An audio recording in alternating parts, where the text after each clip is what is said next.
இன்றைக்கி லஞ்ச் என்னன்னு பார்த்தீங்கன்னா, கரிசால்னாக்கு ஏற்ற காம்பினேஷன் கத்திரிக்காய் பொரியல் தான் வீட்டில் செஞ்சுருக்கேன்னா பார்த்துக்காங்க. இந்த கத்திரிக்காய் மார்க்கெட்டில் வந்து சீசன் டைமில் தான் கிடைக்கும். இது கிடச்சிதுன்னா கண்டிப்பாக மிஸ் பண்ணாமல் வீட்டில் செஞ்சு பாருங்கள். டேஸ்ட் லெவல் வேறு லெவலில் இருக்கும். ஏன் வாய்ஸ் கொடுக்கலக்கான்னு கேட்டிருந்தீங்க. கொஞ்சம் வீட்டு வேலை அதிகமாக இருந்ததுனால என்னால் கொடுக்க முடியலம்மா. ஒரு பேனில் வந்து கடுகு, சீரகம், வெங்காயம் போட்டு நல்லா வதக்கி வச்சுருங்க. நல்லா வதங்கி வந்த உடனே கொஞ்சம் உப்பு போட்டு அதையும் நல்லா வதக்கிடணும். அப்புறம் பூண்டு, காஞ்ச மிளகாய் காரத்துக்கு ஏற்ற மாதிரி அதையும் போட்டுட்டு கத்திரிக்காய் கட் பண்ண கத்திரிக்காவை போட்டு நல்லா மிக்ஸ் பண்ணி நல்லா வதங்கி வந்ததுக்கப்புறம் மஞ்சத்தூள், காரத்தூள் போட்டுட்டு ஒரு தக்காளி எடுத்து அதையும் நல்லா தக்காளி நல்லா மடிஞ்சதுக்கப்புறம் போடுங்க. போட்டதுக்கப்புறம் கொஞ்சமாக லைட்டாக தண்ணி தெளித்து விட்டு அந்த தண்ணியிலேயே அந்த கத்திரிக்காய் நல்லா வெந்ததுக்கப்புறம் புளி கொஞ்சமாக ஊற்றிடுங்க.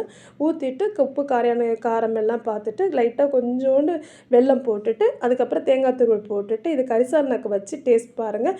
செம்ம காம்பினேஷன், நல்லா சூப்பர் டேஸ்ட்டாக இருக்கும். வீட்டில் கண்டிப்பாக செஞ்சு